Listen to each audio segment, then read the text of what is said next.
میں اپنی ہی دنیا کی شہزادی ہوں، جب حجاب کرتی ہوں تو واللہ کمال لگتی ہوں۔ تو نے دیکھا ہے کبھی ایک نظر شام کے بعد، کتنے چپ چاپ سے لگتے ہیں شجر شام کے بعد۔ ہمارا کردار وہی ہوتا ہے جب ہم سوچتے ہیں کہ کوئی نہیں دیکھ رہا ہے۔ جنت میں گھر ذکر الہی سے تیار ہوتے ہیں۔ جب انسان ذکر سے رک جاتا ہے، فرشتے بھی محل کی تعمیر سے ہاتھ اٹھا لیتے ہیں۔ اے محمد صلی اللہ علیہ وسلم، کہو کہ اگر سمندر میرے رب کی باتیں لکھنے کے لیے روشنائی بن جائے تو وہ ختم ہو جائے گی، مگر میرے رب کی باتیں ختم نہیں ہوں گی، بلکہ اتنی ہی روشنائی ہم اور لے آئیں تو بھی وہ کفالت نہ کرے۔ ایسے ہی نیک لوگ وہ نہیں جو دودھ کے دھلے ہیں، بلکہ وہ جن کو بار بار خود پانی سے دھونا پڑتا ہے، توبہ اور ندامت کے پانی سے۔ اگر کوئی بار بار کسی کو معاف کر کے سیکنڈ چانس دینے کا ظرف رکھتا ہے تو وہ اللہ تعالیٰ ہے، کیونکہ وہ رحیم ہے۔ میری آنکھوں میں آنسو آ گئے جب اللہ نے مجھ سے پوچھا، الست بربکم، کیا میں تمہارا رب نہیں؟ میں نے کہا بلا، بے شک آپ ہی ہیں۔ اس پر اللہ نے بڑے لاڈ سے کہا، فَإِنَّا تَذْهَبُونَ، تو پھر کدھر جا رہے ہو مجھے چھوڑ کر؟ کیا کوئی انسان تمہیں مجھ سے زیادہ محبت دے سکتا ہے؟ کیا دنیا مجھ سے زیادہ تمہیں نوازتی ہے؟ کیا دیکھتے نہیں جو فرشتے تمہارے کیے ہوئے گناہ میرے پاس لاتے ہیں تو میں صبح انہی کے ہاتھوں تمہارا رزق بھیج دیتا ہوں۔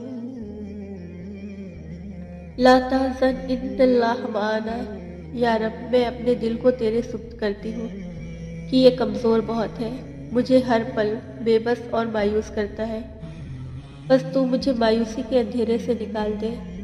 اے میرے پروردگار، میرے دل کو مضبوطی دے اور ایمان پر استقامت دے دے۔ لا الہ الا انت سبحانک انی کنت من الظالمین، بے شک تیرے علاوہ کوئی معبود نہیں، تو پاک ہے، میں ہی ظالموں میں سے ہوں۔ اگر آپ کو کوئی کہے کہ میرے لیے دعا کیجیے گا تو واقعی کیجیے گا، کون جانے اس لمحے دنیا اس کے دل پر کتنی بھاری پڑ رہی ہو اور آپ کی دعا اس کی زندگی میں کوئی معجزہ کرا دے۔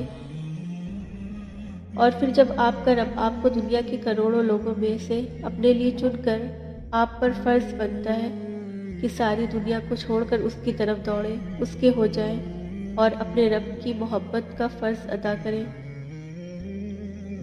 میرے مولا، وہ جو میرا ہے نا، مجھے صرف اسی کا ہی ہے نا، کسی غیر کی طرف میرا دھیان نہ جانے دینا، دل میں عزت احترام سب کے لیے ہو بے شک، پر دل میں محبت محرم کے لیے ہی پیدا کرنا۔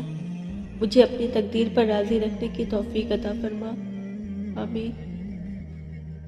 میں یہ نہیں کہتی میں بہت پاک ہوں، یہ وہ، میں مجھ سا گنہگار کوئی نہیں۔